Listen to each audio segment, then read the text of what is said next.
Ahora mismo hay conmoción, la guerra está casi terminada, la Casa Blanca juega un juego peligroso.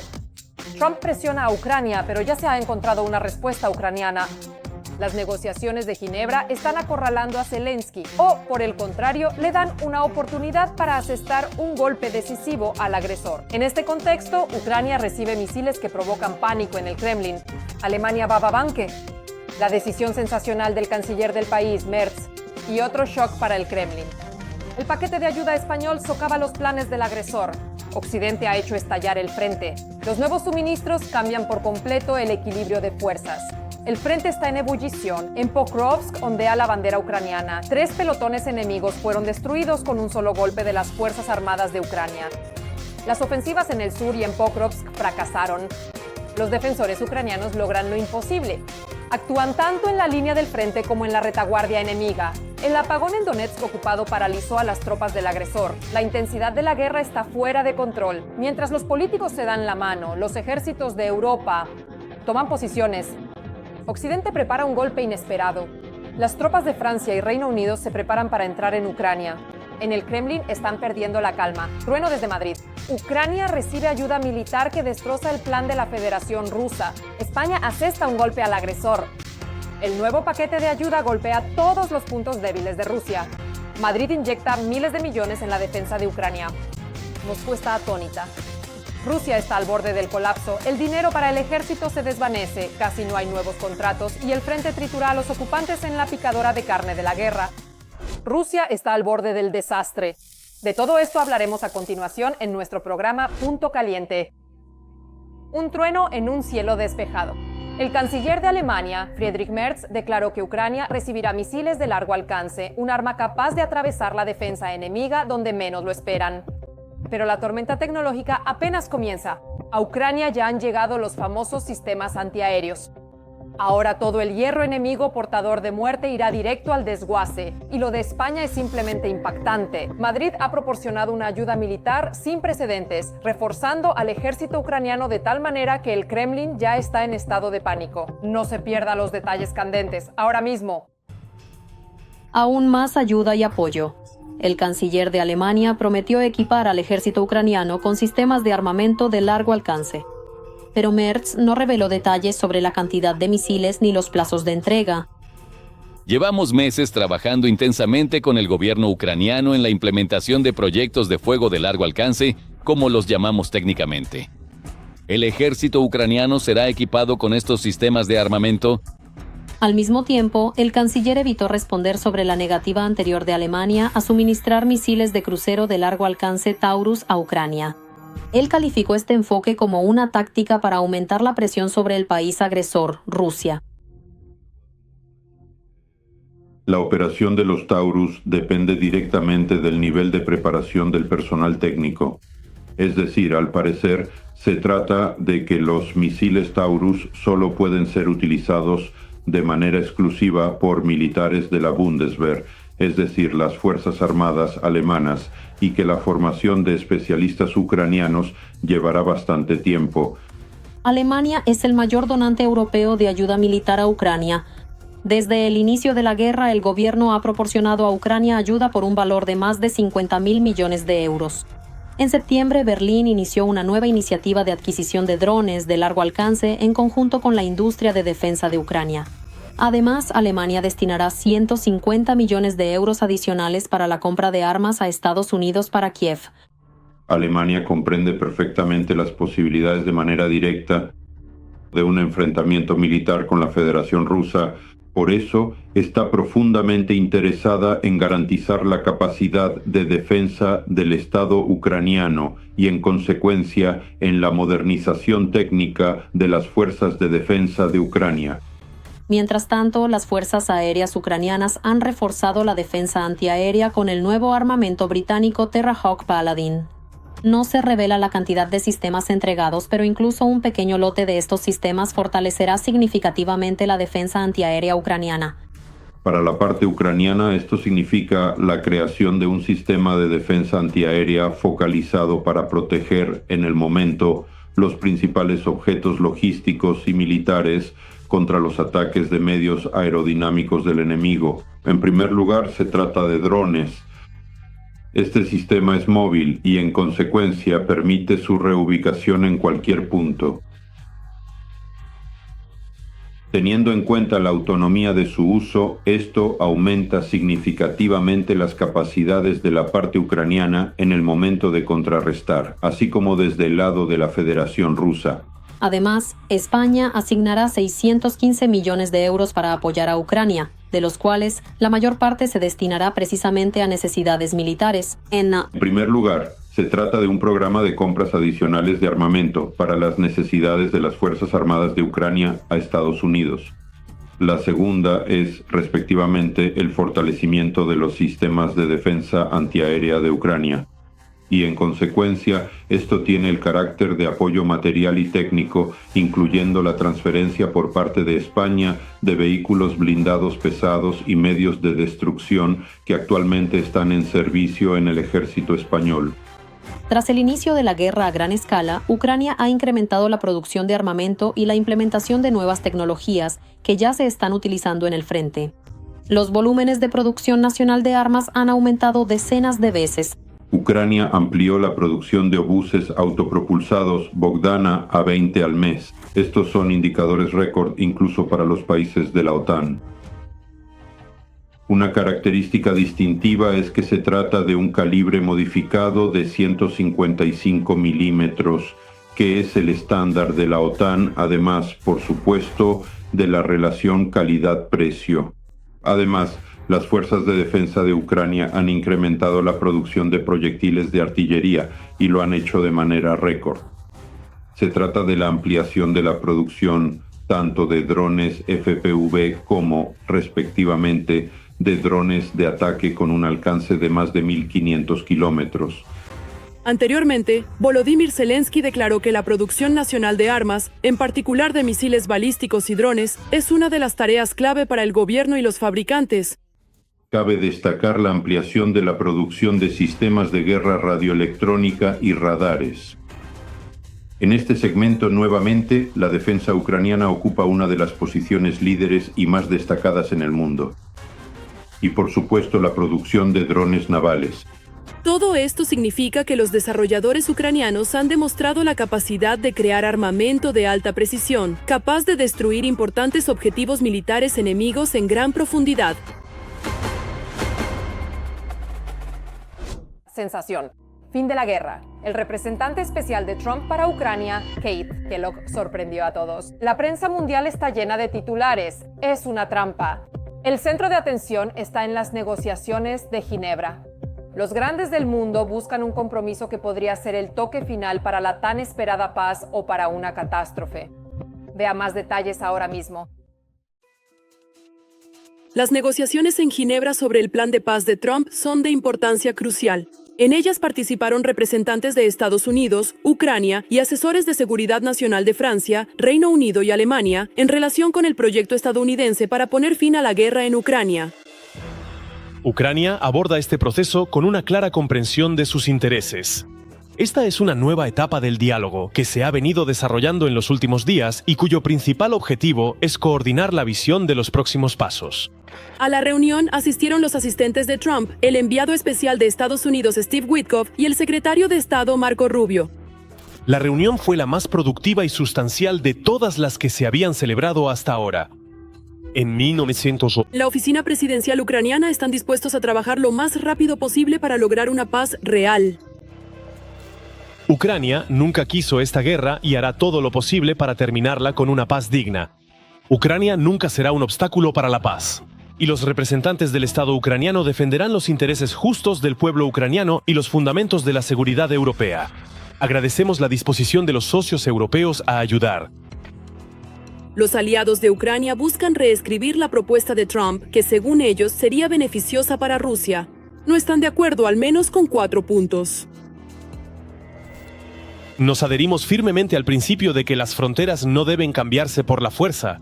También nos preocupan las restricciones propuestas a las Fuerzas Armadas de Ucrania, que harían a Ucrania vulnerable a futuros ataques. Esto equivale a una castración militar y hace que Ucrania sea permanentemente vulnerable a una tercera invasión. Los líderes de los países europeos acordaron tomar el proyecto como base y expresaron su disposición a trabajarlo conjuntamente.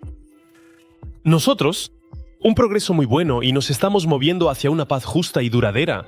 Los ucranianos merecen la paz más que nadie en este planeta.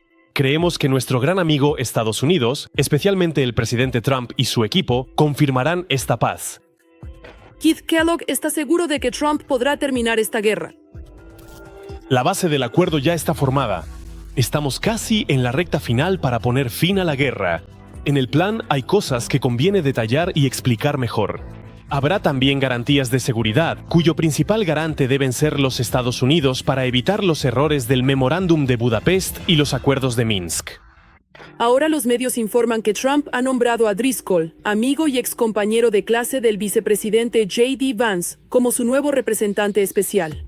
Es muy posible que él trabaje en paralelo con Keith Kellogg, quien podría dejar la administración en enero. Washington sigue insistiendo en la promoción de su plan de 28 puntos. Según este plan, Ucrania debe hacer concesiones territoriales a Rusia y reducir su ejército. Estados Unidos y Europa se comprometen a financiar la reconstrucción de Ucrania. Las sanciones contra la Federación Rusa se levantan gradualmente y Moscú y Washington firman un acuerdo de cooperación económica a largo plazo. Esta no es nuestra recomendación, no es nuestro plan de paz. Es una propuesta que fue recibida, y como mediadores acordamos compartirla. Y no la hicimos pública. Se filtró. No fue publicada por nuestros miembros ni por nuestros representantes. Donald Trump considera que Ucrania podría tomar una decisión sobre la firma del plan de paz el 27 de noviembre antes del Día de Acción de Gracias. Pero al reunirse con periodistas, señaló que su plan de paz está lejos de ser una propuesta definitiva. No, está lejos de ser definitivo. Nos gustaría lograr la paz. Esto debió haber sucedido hace mucho tiempo. La guerra de Ucrania con Rusia nunca debió haber ocurrido. Si yo hubiera sido presidente, esto nunca habría sucedido. Estamos intentando ponerle fin. De una manera u otra, debemos terminarla.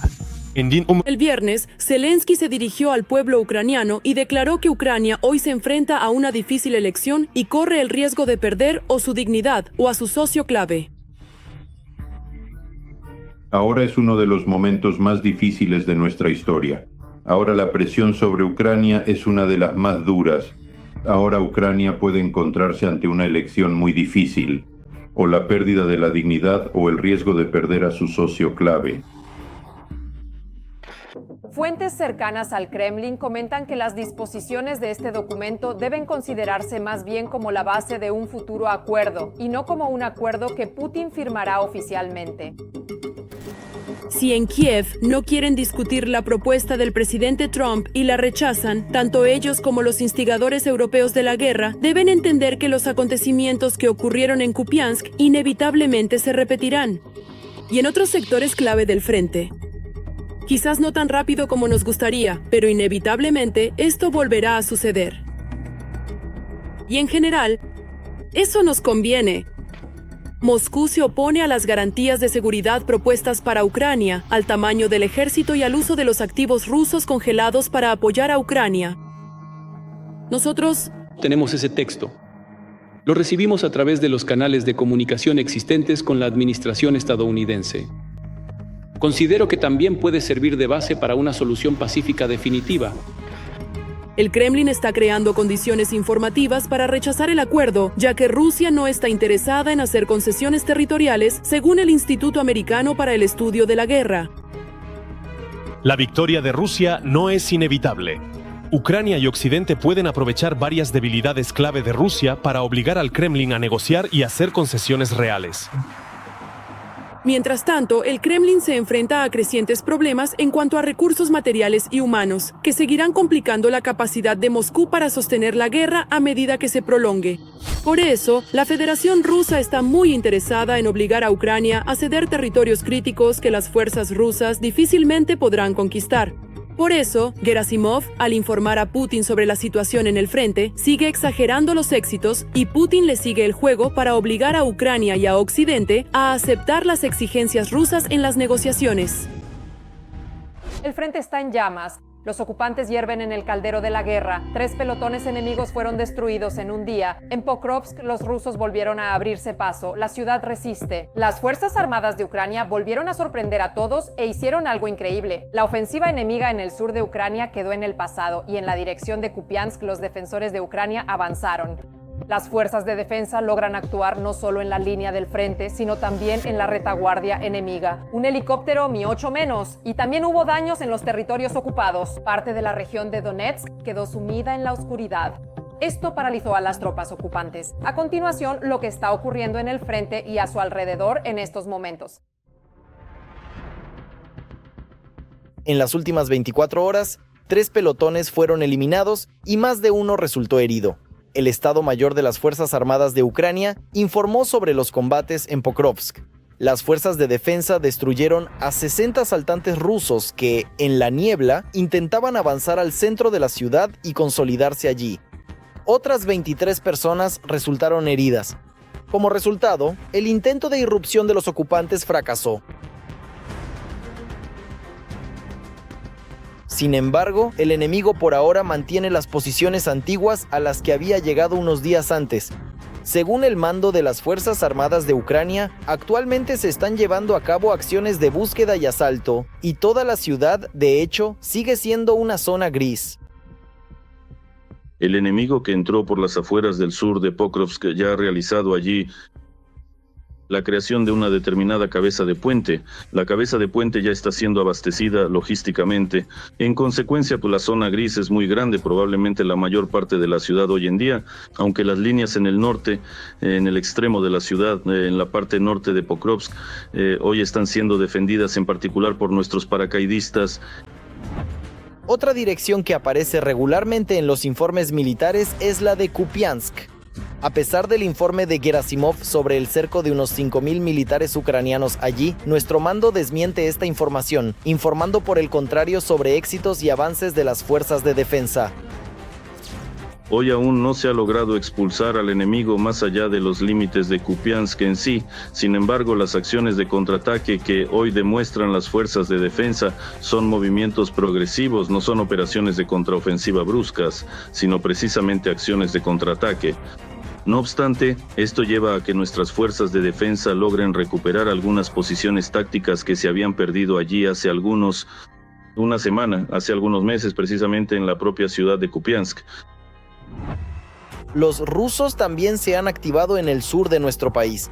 La dirección de Zaporilla, de donde el Estado Mayor de las Fuerzas Armadas de Ucrania tomó reservas para Pokrovsk, durante varias semanas trajo noticias bastante inquietantes. Sin embargo, ahora se ha logrado estabilizar la situación. Ya esa ofensiva activa que, según declararon hace una semana, existía, ahora no tiene lugar. Ahora estamos llevando a cabo ataques y medios de fuego contra las reservas. Es especialmente importante que ahora se haya comenzado a destruir el ferrocarril que abastece a estos grupos. La situación en Zaporilla, según los analistas, sigue siendo complicada. El enemigo continúa concentrando fuerzas y cerca del embalse de Kayovka, grupos de sabotaje penetran en las aldeas controladas por Ucrania. Sin embargo, estos ataques fracasan una y otra vez. Los rusos nuevamente no lograron tomar Stepnogorsk, ni siquiera los edificios de varios pisos en el sur del asentamiento. Solo algunas casas están bajo control enemigo. El enemigo presiona a Stepnogorsk intentando avanzar por la carretera hacia Grigorovka. Al norte de las casas de campo costeras hay una zona abierta, por lo que los rusos no intentan afianzarse allí, sino que corren más al norte, donde hay un edificio y trincheras. Pero al avanzar en campo abierto, el enemigo, gracias a nuestra artillería, sufre allí pérdidas colosales, por lo que a los ocupantes ya no se les entrega equipo y los envían al ataque exclusivamente a pie. Al mismo tiempo, las fuerzas de defensa actúan no solo en la línea del frente, sino también en la retaguardia de la Federación Rusa. El día pasado estuvo marcado por un caso sin precedentes. Fuerzas especiales derribaron un helicóptero militar ruso Mi-8 en territorio ruso usando un dron de largo alcance. Como señalaron en el departamento, esto abre una nueva etapa en la guerra con posibilidades para las Fuerzas Armadas de Ucrania nunca vistas antes. La cuestión es que antes, los ucranianos derribaban helicópteros en el aire usando drones FPV convencionales, con un alcance máximo de varias decenas de kilómetros y ojivas de 1,5 kilos. En este caso, vemos que no fue necesario estrellar el dron contra el helicóptero, precisamente gracias a la potente carga explosiva. Pero por otro lado, como pueden ver, esto ocurre a una altitud diferente, a la que posiblemente los FPV convencionales, nuevamente, no llegarían. Y lo que es muy importante, según dicen algunas fuentes, aunque aún hay que confirmarlo, esto sucede a una distancia muy grande. Es decir, en este caso se trata de la región de Rostov, el área de Kutenikovo. ¿Y qué es Kutenikovo? Bueno, en realidad está a 200 kilómetros de la línea de contacto. También sufrieron las zonas ocupadas. Parte de la región de Donetsk quedó sumida en un apagón total, lo que paralizó parcialmente el control de las tropas rusas. Entre más de una decena de ataques exitosos, cabe destacar las explosiones en Dokuchaevsk. Los analistas siguen debatiendo. ¿Fue el resplandor nocturno resultado de un impacto en la central eléctrica o en un depósito de municiones? Sea lo que sea, en ambos casos es un golpe en última instancia a la logística, porque si se destruye una subestación, el grupo pierde energía eléctrica. Si el ataque es contra un depósito de municiones, el grupo pierde proyectiles. Esto es importante para ese grupo que está avanzando ahora en Donetsk, es decir, como mínimo, esto frena su potencial ofensivo. Al mismo tiempo, los combatientes en el terreno confirman esta información. En particular, debido al aumento de los ataques contra la logística rusa en Donetsk, los destacamentos de asalto se quedaron sin un suministro constante de reservas y armamento y perdieron el ritmo de avance en ese mismo Pokrovsk. La tensión aumenta, Occidente se prepara para la guerra. Mientras todas las partes interesadas firman el plan de paz de Trump, Occidente hace una jugada maestra. Francia y el Reino Unido se preparan para desplegar sus tropas en Ucrania. Parece que el thriller geopolítico apenas comienza. Todos los detalles a continuación en el reportaje. El Reino Unido y Francia están preparando a sus tropas para un posible despliegue en Ucrania. Y todo esto ocurre precisamente en el momento en que Estados Unidos impulsa su propio plan de paz. Un documento de 28 puntos donde uno de los elementos clave exige directamente: no debe haber tropas de la OTAN en el territorio de Ucrania. Nosotros, los europeos, siempre hemos apoyado una paz sólida y justa y damos la bienvenida a cualquier esfuerzo para lograrla. Por supuesto, para que cualquier plan funcione se necesitan tanto a los ucranianos como a los europeos. Así que esto está absolutamente claro. También debemos entender que en esta guerra hay un agresor y una víctima. Por eso no hemos oído hablar de ninguna concesión por parte de Rusia. Quiero decir, si Rusia realmente quisiera la paz, podría haber aceptado un alto el fuego incondicional hace ya algún tiempo. En este momento, volvemos a ver bombardeos contra civiles. Reino Unido, según informa Bloomberg, ya ha identificado unidades militares concretas que podrían ser enviadas a Ucrania de manera operativa. El ministro de Defensa, John Gilley, declaró que Londres ha actualizado los planes para enviar tropas a Ucrania como parte de la coalición de los dispuestos, en la que participan alrededor de 30 países, encabezados por el Reino Unido y Francia.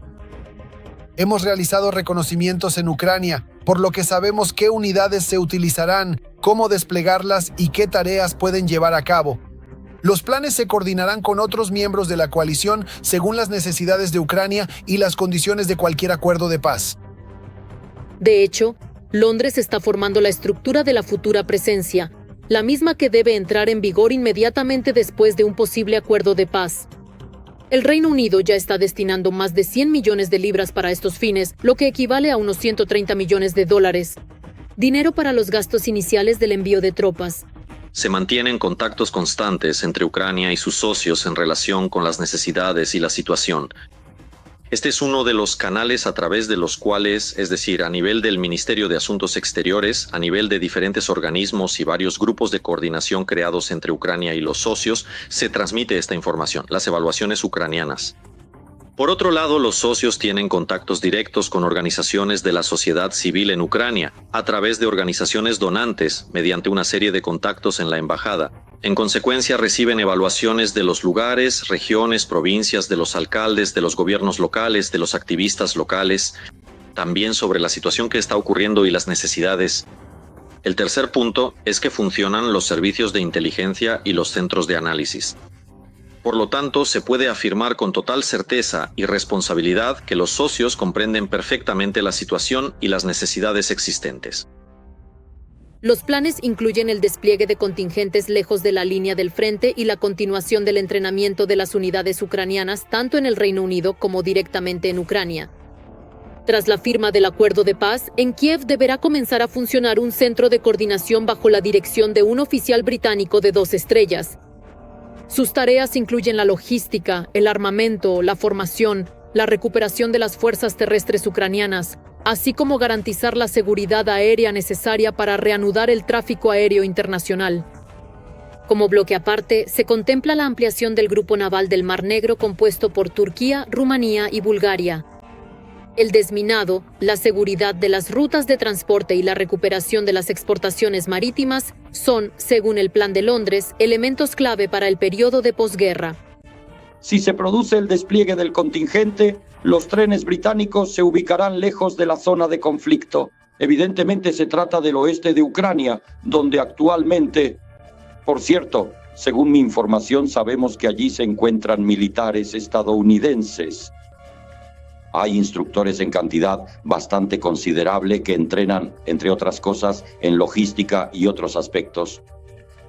En consecuencia, también se trata de instructores, por lo que esperar que, en caso de iniciarse un proceso de paz, haya tropas extranjeras en la línea de contacto por ahora no tiene sentido. Es decir, se trata fundamentalmente de lo que ya está ocurriendo actualmente. Solo es posible hablar en este contexto de la sustitución, por ejemplo, de instructores y militares estadounidenses por militares británicos. Precisamente ahora, Ucrania y sus socios europeos se enfrentan a una elección difícil. Por un lado está la necesidad de garantizar sólidas garantías de seguridad y mantener la estabilidad tras un posible acuerdo.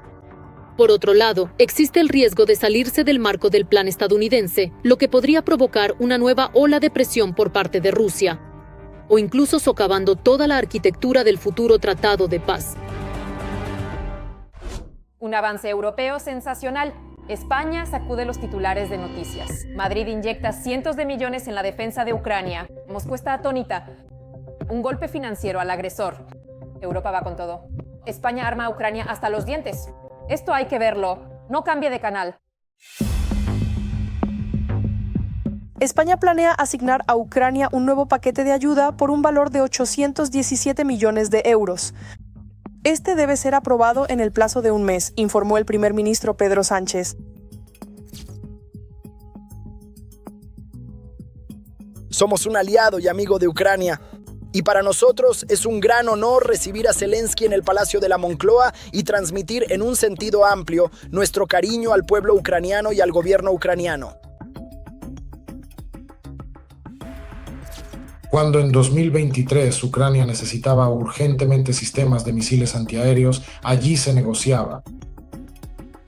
Se determinaba quién daría qué. Los españoles fueron los primeros en entregarnos los sistemas antiaéreos Hawk que estaban almacenados en sus depósitos. Y los Hawk, incluidos los españoles, demostraron una eficacia muy alta. Esta ayuda contempla 300 millones de euros en el marco del Acuerdo de Seguridad, 100 millones de euros a través del instrumento Pearl, para la compra de armas para Ucrania por parte de los países de la OTAN en Estados Unidos y 215 millones de euros a través del instrumento EUSAFE, para la adquisición de equipos para combatir drones, radares y maquinaria. Estados Unidos ya no ayuda más a Ucrania. Estados Unidos está dispuesto a vender armas a los países europeos, incluso si estos las transfieren a Ucrania. En el marco de la cooperación, España comprará 40 misiles para los sistemas de defensa aérea Aireste, que son escasos para Ucrania durante el periodo invernal. España es tradicionalmente un muy buen fabricante de armas, especialmente armas de fuego de alta calidad, así como de vehículos blindados de diferentes tipos y usos. Es un error descartarla como opción, en el contexto de que los parámetros cuantitativos y en parte cualitativos de las armas producidas por los españoles han disminuido en las últimas décadas, pero esta es una tendencia general en Europa. También se ha anunciado una cooperación integral de nuestro país con los españoles en el ámbito de la defensa antiaérea. En Madrid se firmaron 5 documentos bilaterales, incluido un memorando de entendimiento sobre cooperación industrial en el ámbito de la seguridad y la defensa entre empresas españolas y ucranianas. Los españoles quizás no son exactamente así como a veces se piensa. Son personas ruidosas, sí, pero suelen ayudar a los demás, especialmente cuando se les pide ayuda de manera amable o educada. El presidente Volodymyr Zelensky durante su visita agradeció a España por el apoyo a Ucrania en las condiciones de la agresión rusa, en particular por la ayuda militar que se brinda desde el inicio de la invasión a gran escala.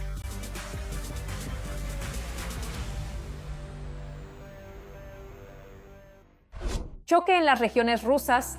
El dinero para reclutar nuevos contratistas para el ejército del país agresor se está acabando de manera catastrófica. El flujo de carne de cañón se está agotando bruscamente y esto ya se nota en el frente. ¿Cómo cambia la reducción del número de reclutas la situación en la línea de fuego? Los detalles a continuación. La operación militar especial de Putin se está desmoronando. Las regiones rusas han empezado a quedarse sin dinero para los contratistas. La cancelación de los pagos de 1.100.000 rublos supuestamente se debe a la difícil situación presupuestaria, según informan funcionarios de varias regiones de la Federación Rusa. Los primeros en dejar de atraer a potenciales contratistas con grandes sumas de dinero en 2025 fueron en el Krai de Zabaikalie. Después en Jacasia también anunciaron que no hay dinero, pero que aguanten. Ahora le ha tocado el turno a Yakutia. En Yakutia se han acabado los fondos para los pagos a los militares. El presupuesto no da abasto, declaró el ministro de Finanzas de la República, Iván Alexeyev. El problema de los retrasos en los pagos más allá del Baikal es tan grande que, tras los canales opositores en Rusia, la noticia tuvo que ser recogida también por los medios del Kremlin. La amplia repercusión obligó incluso a los funcionarios rusos a reconocer el problema. A los hombres les indigna mucho que al firmar el contrato y salir a defender la patria tengan que esperar durante meses los pagos regionales, los llamados de incorporación. No voy a leer todo lo que me escribieron porque hay pocas palabras decentes allí y entiendo su emotividad. Solo citaré la última frase que es decente y resume toda la esencia. Por favor, dígales allá que la respuesta de los funcionarios de que el presupuesto es complicado, que no hay dinero y que tengan paciencia no nos satisface. Es especialmente difícil tener paciencia en esa situación para los ocupantes ya muertos. A los últimos, debido a la negativa de los pagos prometidos a sus familias, ni siquiera pueden enterrarlos dignamente. Cuando llega el cargamento 200, los miembros de la familia reciben 100.000 de la región más 1.100.000. Ese dinero era suficiente para organizar un funeral digno para su padre, hermano o esposo. Hoy en día lo máximo que reciben son, digamos, 100.000 y eso solo si llegan a tiempo. No hay con qué enterrar. Y lo peor está por venir, ya advierten los economistas. El tesoro ruso está vacío. Debido a las sanciones occidentales, la congelación de los activos del Kremlin y el rechazo generalizado a los sangrientos recursos energéticos de Putin, la Federación Rusa no tiene con qué pagar sus deudas ni siquiera a sus propios soldados. La economía rusa ha entrado en una espiral de contracción, ya bastante activa, visible e indiscutible. Y es poco probable que pueda salir fácilmente de esta espiral. No se sabe si podrá salir en absoluto. Quizás no tan rápido como nos gustaría, pero parece que las sanciones occidentales y estadounidenses finalmente han quebrado la columna vertebral de la economía rusa. En sus planes y presupuestos para 2025, el Kremlin claramente ha sobreestimado sus expectativas. Se basa en otros precios del petróleo, en otro tipo de cambio del dólar, que por ahora no existe. En definitiva, no hay con qué pagarle a cada nuevo soldado los 2.500.000 rublos por contrato con el Ministerio de Defensa ruso. Exactamente igual que por las heridas y la muerte de los militares. Todos los que fueron a la guerra para ganar dinero, de ahora en adelante solo ganarán un billete de ida. El estancamiento comenzó alrededor de septiembre de 2024. Es decir, desde septiembre de 2024, cuenten casi un año y medio, la economía rusa, de hecho, ya es más de un año y medio. En resumen, la economía rusa no está creciendo. Si contamos desde septiembre, entonces en consecuencia ya nos estamos acercando a 1 año y medio. Eso significa que la economía no crece y además está en declive. Y este declive continúa y se intensifica. Además, la situación financiera de las empresas empeora, no obtienen ganancias. En consecuencia, se reducen los pagos del impuesto sobre las ganancias. Por esto, el presupuesto regional ya se encuentra en serios problemas. Para al menos tranquilizar de alguna manera a las familias de los contratistas rusos y a las viudas destrozadas por el dolor, los funcionarios del Kremlin prometieron de palabra resolver el problema en el menor tiempo posible. Al parecer, el gobierno de la República ya ha encontrado una solución. El ministro prometió reanudar los pagos. Sin embargo, todo esto son solo palabras vacías, porque no hay de dónde sacar tanto dinero para mantener el movimiento de Putin. Por ahora, están tapando los agujeros a costa de los presupuestos de medicina, servicios públicos y educación. Sin embargo, ni siquiera todos juntos cubrirán ni 1/3 de los gastos de la operación militar especial. Mientras tanto, los corresponsales militares Z rusos ya están difundiendo ampliamente el descontento masivo entre los contratistas del Kremlin. Ninguno de ellos está dispuesto a morir por una idea y no por dinero. Y en algunos sectores del frente, admiten los corresponsales militares Z, tras la noticia de que el Kremlin suspendía los pagos, los casos de ausencias no autorizadas y deserciones aumentaron drásticamente. Eso es todo por ahora. Más noticias candentes del frente las verán en la próxima edición.